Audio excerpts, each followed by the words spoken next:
রেলগাড়ির কামরায় হঠাৎ দেখা। ভাবিনি সম্ভব হবে কোনোদিন। আগে ওকে বারবার দেখেছি লাল রঙের শাড়িতে, ডালিম ফুলের মতো রাঙা।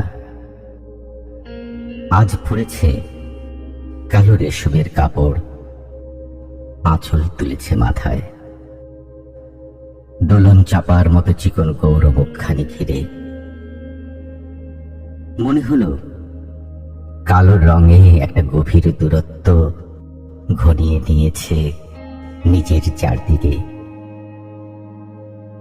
যে দূরত্ব সর্ষে ক্ষেতের শেষ সীমানায় শালবনের নীলাঞ্জনে। থমকে গেল আমার সমস্ত মনটা। চেনা লোককে দেখলেন অচেনার গাম্ভীর্যে।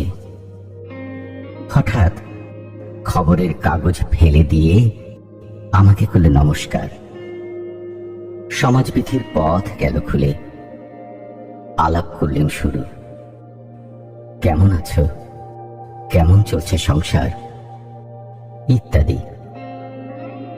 সে রইল জানালার বাইরের দিকে চেয়ে, যেন কাছের দিনের ছোঁয়াচ পার হওয়া চাহনিতে। দিলে অত্যন্ত ছোট দুটো একটা জবাব, কোনোটা বা দিলেই না। বুঝিয়ে দিলে হাতের অস্থিরতায়, কেন এসব কথা, এর চেয়ে অনেক ভালো চুপ করে থাকা। আমি ছিলাম অন্য বেঞ্চিতে ওর সাথীদের সাথে। এক সময় আঙুল নেড়ে জানালে কাছে আসতে। মনে হলো কম সাহস নয়। বসলাম ওরা এক বেঞ্চিতে।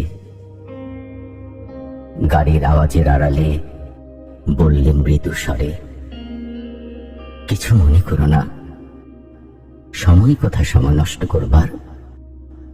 আমাকে নামতে হবে পরের স্টেশনে। দূরে যাবে তুমি, দেখা হবে না আর কোনোদিনই। তাই যে প্রশ্নটার জবাব এতকাল থেমে আছে, শুনবো তোমার মুখে। সত্য করে বলবে তো?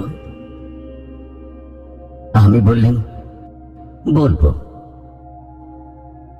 বাইরের আকাশের দিকে তাকিয়ে শুধল,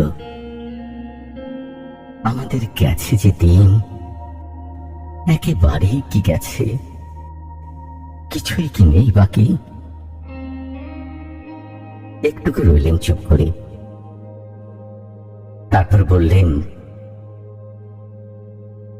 রাতের সব তারাই আছে দিনের আলোর গভীরে। খটকা লাগলো।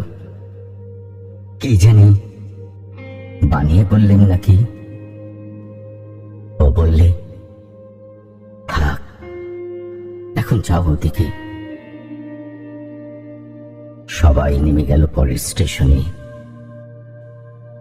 আমি চললেন